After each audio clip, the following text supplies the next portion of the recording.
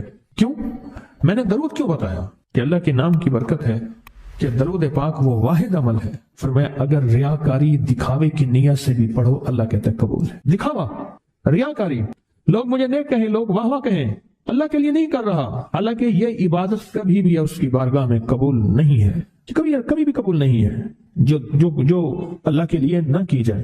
پھر اللہ کہتا ہے نہیں، مجھے اپنے حبیب پہ درود اتنا پسند ہے کہ درود پڑھو اور جس حال میں پڑھو، حالانکہ مومن ریاکار تو ہو ہی نہیں سکتا، جس حال میں پڑھو میں قبول کروں گا۔ میں نے کہا میرے دل میں اللہ نے یہ بات ڈالی اسی وقت، اور یہ دلیل کے ساتھ ڈالی۔ میں نے اس کو درود بتایا، اور اللہ کا نظام دیکھیں، اس کی شان کریمی دیکھیں۔ پھر جو اس کی زبان پہ درود جاری ہوا، مجھ سے کہنے لگا کہ میں ہفتے میں 1.25 لاکھ کر لیتا ہوں، ہفتے میں 1.25 لاکھ کر لیتا ہوں۔ ایک دو اس نے مجھے عجیب خواب سنایا، کچھ خواب ایسے ہیں جو یاد رہتے ہیں۔ کہنے لگا میں دیکھا کہ پہاڑ ٹکڑے ٹکڑے ہو رہے ہیں، ہر چیز ٹوٹ رہی ہے، اور ایک شور ہے، کوئی گونج ہے، اس کی وجہ سے ہر چیز ختم ہو چکی۔ اور مجھے کسی نے کہا قیامت آ گئی ہے، پریشان ہوں، کہاں جاؤں؟ ان المفر کلا لا وزر الى ربک یومئذ المستقر، کہاں جاؤں؟ آخرکار کہا کہ میرے ساتھ ایک بندہ دوڑتا ہانپتا کامتا آیا، اور وہ بھی پریشان تھا۔ میں نے کہا یہ بھی میں اتنا ہے، پوچھا کہاں؟ کہا قیامت آ گئی، کہاں جاؤں؟ بس ہم دونوں پھر ایک طرف دوڑ پڑے۔ آگے دیکھا تو ایک بہت بڑا ترازو ہے، اور مجھے پکڑ کے کہا تیرا نام اعمال ہے، جلدی کر۔ کہا کہ میرے پاس ایک طرف پہاڑ کے پتھر کالے تھے، اور اس میں کوئی کالے جانور تھے، اور کہا یہ سارا تیرا گناہ ہے، سب ہے۔ اور ایک طرف ترازو تھا، اس میں چند ذرے تھے اور کچھ بھی نہیں تھا۔ کہا یہ تیری نیکیاں ہیں۔ کہا میں نے سمجھا بس ختم ہو گیا۔ اللہ پاک جل شانہ کے فرشتے آگے بڑھے، اور کچھ چیزیں اٹھا کے نا ایسے ترازو میں ڈالتے جا رہے تھے جو نظر نہیں آ رہی تھی، پر ایسے محسوس ہو رہا تھا کہ ان کے ڈالنے سے ترازو ایک دم ہلا ہے، کوئی وزنی چیز آئی ہے۔ ابھی بہت سارا باقی تھا کہ ترازو میرا جھک گیا، اور میں جا تو کامیاب ہے۔ میں نے پوچھا یہ کون سا عمل ہے؟ کہا تو نے عشق اور جذبے کے ساتھ وہ جو درود پاک پڑھا تھا، یہ وہی عمل ہے۔ ہمیں قیامت کے دن بندہ جائے گا، قبر میں جب بندہ جائے گا تو وہ بندہ جو ہے پریشان ہوگا، تو اچانک ایک دروازہ کھلے گا، اس میں روشنی آئے گی اور ایک نیک جوان صالح خوبصورت اس کے ساتھ بیٹھے گا اور اس کے ہر سوال کا جواب دیا جاتا جائے گا، ہر سوال کا جواب، اور منکر نکیر چلے جائیں گے اور اس کی قبر میں جنت کی کھڑکیاں کھل جائیں گے، جنت کے دروازے کھل جائیں گے۔ تو پوچھے گا یہ کیا ہے، آپ کون ہیں؟ کہا وہ درود ہوں جو دنیا میں تو اٹھتے بیٹھتے سوتے جاگتے پڑھتا تھا، وہ درود تو دنیا میں مجھے نہیں بھولا تھا، آج میں تجھے نہیں بھول۔ کبھی نہ سوچے ہیں کہ مجھے تسبیح سے، ذکر سے، درود سے، کلمے سے، سورت اخلاص سے اور اس دعا سے کچھ نہ ملا، کیونکہ آپ کو یہ کانوں میں ڈالنے والے بہت ملیں گے۔ کیا پایا، کیا ملا، فلاں کو تو یہ ملا، فلاں کو تو یہ ملا، تجھے کیا ملا؟ بہت ملیں گے، بہت ملیں گے، اور ایسے لوگ ملیں گے کہ جس کا گمان سے بالا تر ہے، ایسی دلیلوں کے ساتھ بات کریں گے، آپ کے قدم ڈگمگا جائیں گے، ہل جائے گا، اور انسان سوچنے لگ جائے گا کہ میں نے تسبیح خانے کا انتخاب غلط کیا ہے، یا پھر اپنے شیخ اور مرشد کے بارے میں وساوس اور بدگمانیوں کی بھر مار کر دے گا اور شیخ اور مرشد کی جاسوسی اور تعقب پہ لگا دے گا، اور بدگمانیاں، شک بڑھ جائیں گے۔ اگر شک اور وسوسے بدگمانیاں بڑھ گئے ہیں تو سمجھ لے کچھ تھا تو چور آیا، اگر نہ تھا تو چور کہاں آتا۔ اب اپنے آپ کو یہیں سنبھالنے کی ضرورت